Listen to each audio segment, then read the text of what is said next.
Aziz ustozlar, sizlarni taniqli so'z ustasi Avaz Oxun qutlaydi.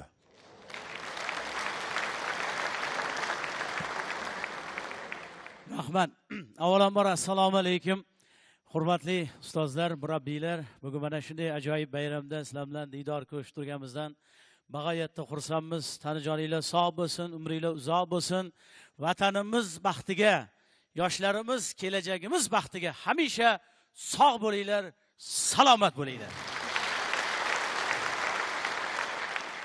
Rahmat, kayfiyatinglar hamisha yaxshi bo'lsin. Hozirgi yoshlarimizni o'qitayotgan o'qituvchilarimizga ming rahmat, salomat bo'linglar. Ustozlarga ming rahmat. Hozirgi bolalarimiz aqlli. Hozirgi bolalar aqlli. Biz maktabga borib yozishni, o'qishni o'rganganmiz. 3-sinfgacha amallab. Hozirgi bolalar maktabga borishdan oldin yozishni, o'qishni o'rganib, ingliz tili, rus tilini o'rganib, 1-sinfga boryapti. Hozirgi bolalarni birdan 5-sinfga olib borish kerak. Chunki hammasini bog'chada o'rganib qo'yapti hozir. Hozir internet rivojlanib ketdi, zamon rivojlanib, hozir o'qituvchilarimizga ham oson emas. Hozir o'qituvchilar masalan o'quvchiga savol topib bera olmayapti. Chunki hammasini qo'lda sotli telefon, internetga ulangan. Xohlagan savoliga javob topib beradi. Masalan, o'qituvchi savol beradi. Palon voqea qachon bo'lgan? Desa, o'quvchi nima qilyapti? Shuna telefonni olyapti-da, shuna partani tayt qilib turib, shuna internetga kirib turib, "Ha, shili bo'lgan ekan, domla." So o'qituvchi ham sekin telefonni olyapti-da. Partani tayt qilib turib, internetga kirib turib, "To'g'ri ekan, o'tir 5."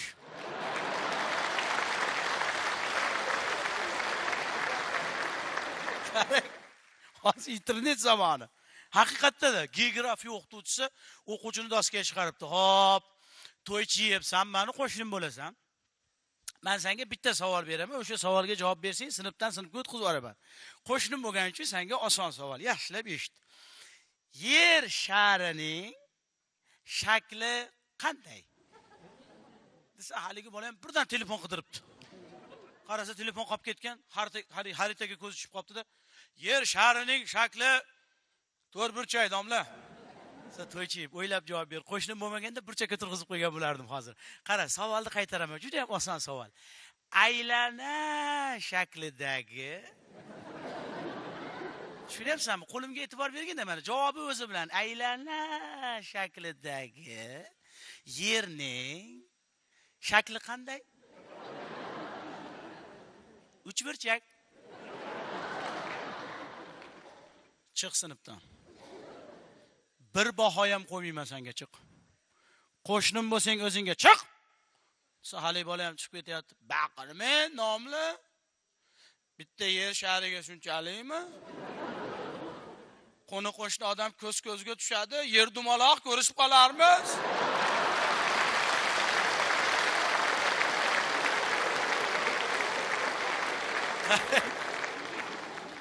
Jahil sesiga kelib kelyapti. Hozir qarang, olimlarning aniqlashicha hozir bilimsiz odam yo'q ekan dunyoda. Hamma o'zini bilimliman deb hisoblar ekan. Lekin o'sha haligi ekspertlarni aytishicha, agar o'sha internetni o'chirib qo'ysa, odamlar qo'ldagi telefonda internetni o'chirib qo'ysa, 90% odam bilimsizligi isbot bo'lib qoladi deyapti hozir. Hozir internetdagi kalladagi gap emas, to'g'rimi? O'sha kitob baribir boshqada. Kitob o'qish kerak.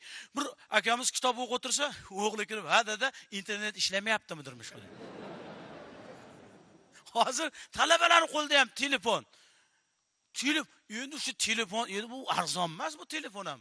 Falon pul turadi.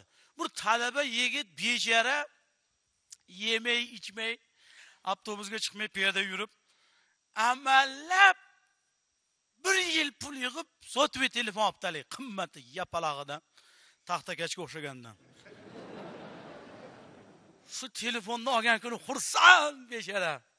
Orqa cho'ntagiga solibdi. Avtobusga chiqibdi. Bilmasdan shunday o'tirgan ekan, qars etibdi-yu. Ey talaba ham, ey Xudo. O'zing asra. Ishqilib belim singan bo'lsin demiş.